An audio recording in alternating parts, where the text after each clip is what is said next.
Hello बच्चों, let's see these questions. The question says a block of mass m is kept on an inclined plane with variable angle of angle theta. Theta is slowly increased by use of motor from 0 degree. If mu k is equals to 1 by 2 and mu s is equals to 3 by 4, the angle theta and minimum acceleration of the block once it starts slipping. So हम लोग यहाँ बात करेंगे की concept की. So what is the key concept? The key concept is maximum. We can say that key concept is what? Key concept is what? Friction की जो limiting value आती है, मैक्सिमम वैल्यू आती है, it is mu S into normal.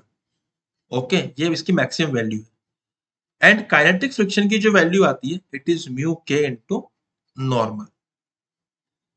Okay, तो and हम लोग बात करते हैं यहाँ पे कि जो एफ नेट आता है, ये मास इनटू एक्सेलरेशन आता है, Newton second law of motion.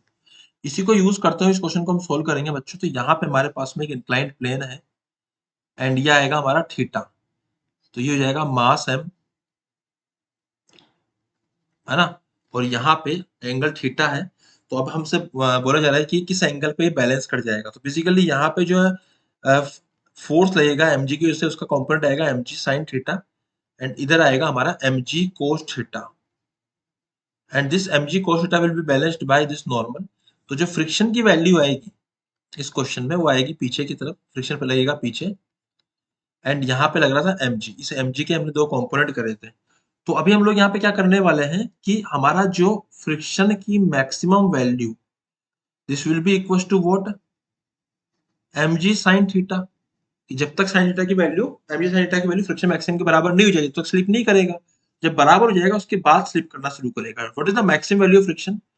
It is mu S into normal. So normal will be equal to mg cos theta and this will be equal to mg sine theta. mg से मैं यहाँ पे mg cancel out कर दूंगा. What is mu S? So it is 3/4 and जो हमारा cos theta आएगा ना, sine theta by cos theta हो जाएगा मेरा tan थीटा. तो यहां से बच्चों सोल्व करने में हमको मिलेगा theta is equal to 37 degree. अब जैसे इससे बड़ा होगा, मतलब जैसे इससे बड़ा होगा, लेट सपोज कि इससे जस्ट बड़ा हो गया, जस्ट इंक्रीजेस, ठीक है, जस्ट या started sleeping, just started sleeping मतलब ऑलमोस्ट ये वैल्यू तो बराबर ही है ना, थोड़ी सी ज्यादा है.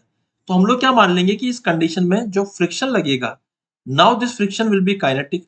तो नीचे लगेगा हमारा mg sin थीटा और ऊपर लगेगा हमारा काइनेटिक फ्रिक्शन. ठीक है, तो what is the value of mg sin theta? m की जो वैल्यू थी, देखो हमको यहाँ इतना पता है कि हो जाएगा m मल्टीप्लाई बाय g की वैल्यू 10 एंड sin 37 की वैल्यू होती है 3/5.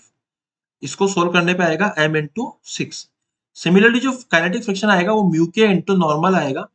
And what is the value of mu k? It is 1/2 multiply by m into g into sin cos 37 is what? 4/5. इसको सोल्व करा हम लोगों ने तो ये कैंसिल आउट हो जाएगा एंड इसको भी हम लोगों ने लिख दिया यहाँ पे. तो इट इज, देखिए ये हो जाएगा g/5 is 2, 2 multiply by 4 is 8, 8/2 is 4. This is 4m, है ना. तो जो हमारा एक्सेलरेशन आएगा, this is a, this acceleration will be equals to m into 6 minus m into 4 divided by m. Solve करने पे आएगा 2 मीटर पर second square. So it is matching with option number 2. Option number 2 is my final answer. I hope you understood it well. Best of luck.